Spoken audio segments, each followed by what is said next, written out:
Good evening বন্ধুরা, তোমরা সবাই কেমন আছো? আশা করি তোমরা সবাই খুবই ভালো আছো। আমিও খুব ভালো আছি। তো আবার একটা ছোট্ট মিনি ব্লগ নিয়ে তোমাদের কাছে চলে এলাম। তো দেখো আকাশটা কত সুন্দর লাগছে, মনে হচ্ছে না যে বর্ষার আকাশ, মনে হচ্ছে শরৎকালের আকাশ। তো দেখো দুপুরবেলার কিছু জামা কাপড় ছিল ছাদে মেলা, তো ওইগুলোই আমি চলে গেলাম ছাদে তোলার জন্য। তো আবার কখন বৃষ্টি নেমে চলে আসে। তো জামা কাপড় তুলে নেওয়ার পর কিছু চারা গাছ এনেছিল মা বাজার থেকে, সেইগুলো আমি নিচেতে নামিয়ে দিলাম। হনুর খুবই উপদ্রব তাই জন্য। তো দেখো আমাদের সন্ধেও লেগে গেল, আমি ঠাকুরকে সন্ধেও দিয়ে গোপালকে খেতেও দিয়ে দিলাম। তো একটু সন্ধেবেলায় রেডি হয়ে নিচ্ছি যে যাব একটু বাজারে, তুই একটু কেনাকাটার আছে।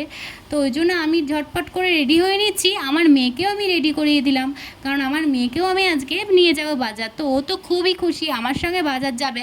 তো দেখো মা মেয়েতে বেরিয়ে পড়লাম। তো দেখি বাইরে প্রচণ্ড ঝড় উঠেছে, তো বৃষ্টিও পড়তে লেগেছে বলতে না বলতে। তো আমি, আমার বোন আর আমার মেয়ে দাঁড়িয়ে পড়লাম বাবার বাড়িতে। আমার বোন বাড়ি এসেছে 2 দিন হলো কলকাতা থেকে। তো দেখো ট্রেনসে চলে এলাম, আমাদের দুজনেরই কিছু কেনাকাটা ছিল। তো কালেকশানগুলো খুব একটা পছন্দ না হওয়ার জন্য আমরা কিছুই নিইনি, বাড়ি চলে এলাম। তো দেখো রাস্তায় আস্তে আস্তে দেখলাম ফুচকার দোকান। তো দেখি আমার মেয়েও খুব ফুচকা খেতে পছন্দ করে, আমার বোনও পছন্দ করে। তো ওরা দুজনে ফুচকা খেয়ে নিল, আমি খাইনি, আমার শরীরটা খারাপ ছিল বলে। তো আমার মেয়ে কেক খেয়ে নিল, আমার মিষ্টির দোকানে কিছু মিষ্টি কেনা ছিল, কিনে নিয়ে আমরা বাড়ির পথে রওনা দিয়ে দিলাম। তো বাই বাই, আজকে ভিডিওটা এই পর্যন্ত, পরে একটা অন্য ভিডিওতে দেখা হচ্ছে। Tata, good night.